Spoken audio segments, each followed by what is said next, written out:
Rohini's map, na? Yes. Okay. Hello, Upma ji. Hello. Yes. So, Rohini, your if you see your chart, you had written toilet is in the west direction.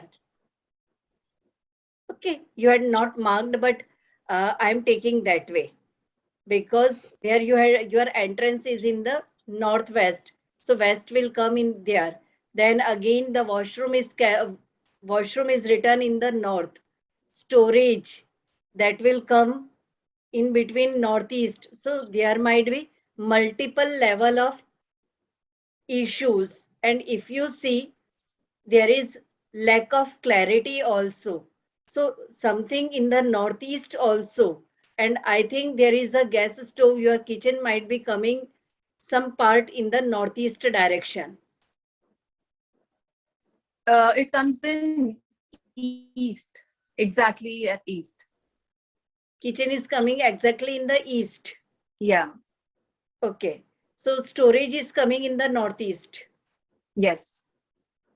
So I had said, if storage is coming in the northeast, it is like you are blocking your thoughts. That's why it is giving the lack of clarity. Okay. Okay. So are you looking for some clarity in some business? Upma ji, actually, I've just shifted in this house just like 3-4 days ago. Okay. So nothing is permanent as of now, but I can move around, move the things around. Okay.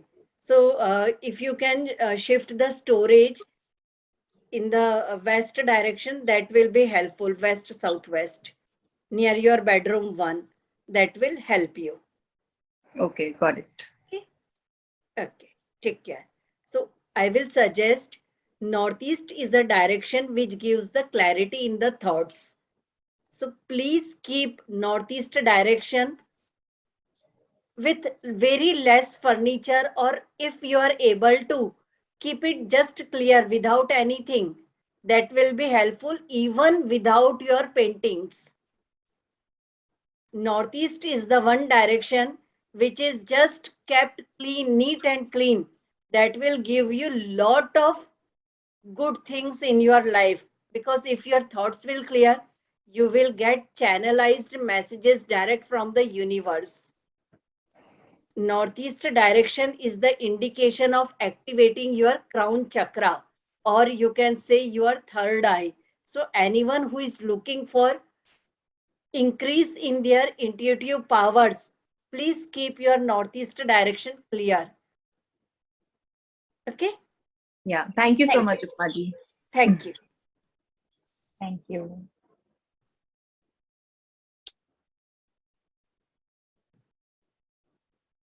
Yes. Okay, so there are one or two questions that have come in, and which is okay, Sangeet.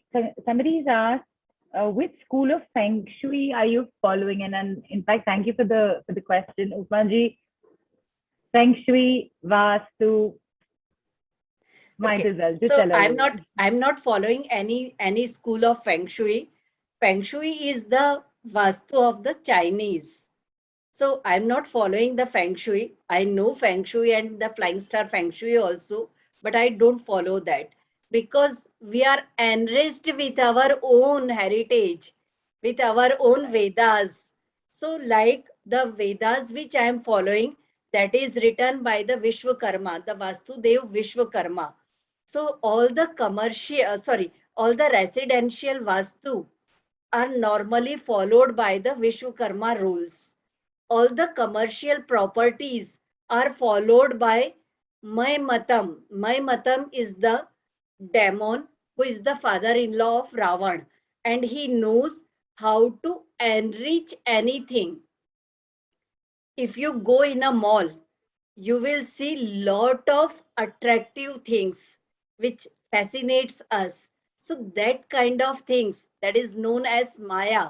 So Maya is enhanced by only the Danavs. So Mai Matam is the father-in-law of Ravan, who has written some Vastu rules those rules, if we apply on the commercial place, they gives us very good results.